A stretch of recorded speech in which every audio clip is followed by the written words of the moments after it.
parfait. Hop. Et là, comme ça.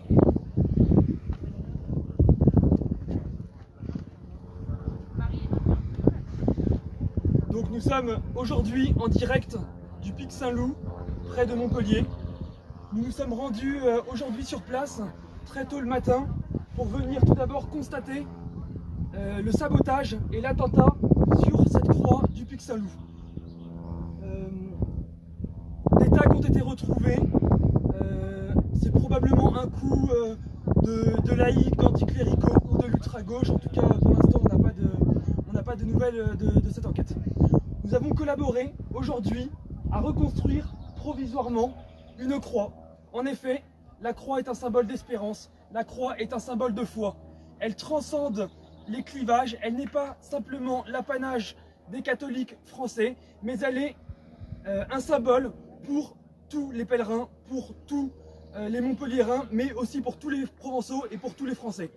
Nous n'attendons pas tout de l'État, c'est-à-dire que nous agissons, même si la région évidemment va reconstruire heureusement encore cette croix. Donc du coup nous avons aujourd'hui monté cette croix provisoire pour montrer que les Français et que nous sommes capables de nous mobiliser rapidement. Nous avons monté cette croix tôt le matin à 600 mètres de hauteur et nous offrons justement ces petits sacrifices pour la nation et pour l'unité de notre nation. Aujourd'hui, la France subit de multiples dangers. Aujourd'hui, nous appelons les Français à reprendre leur destin en main. Nous appelons tous les Français et tous les Provençaux particulièrement à agir, à ne pas rester passifs, à ne pas rester spectateurs, mais à poser des actes concrets, simples, pas forcément très compliqués, mais en tout cas à poser des actes. Aujourd'hui, c'est le premier acte que nous posons.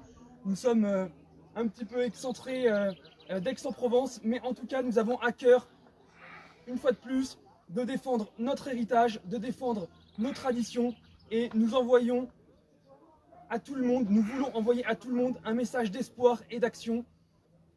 Ne sombrons pas dans l'attentisme, mais soyons maîtres de notre destin. La France a été confinée pendant 2 mois.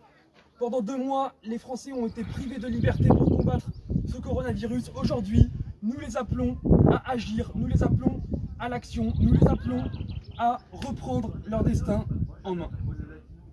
Et nous finirons sur le mot d'ordre de Ténésoun, bâtir quand tout s'écroule. Nous voulons envoyer une fois de plus un message d'espoir, un message d'action, car les hommes batailleront et Dieu donnera la victoire. Merci à tous.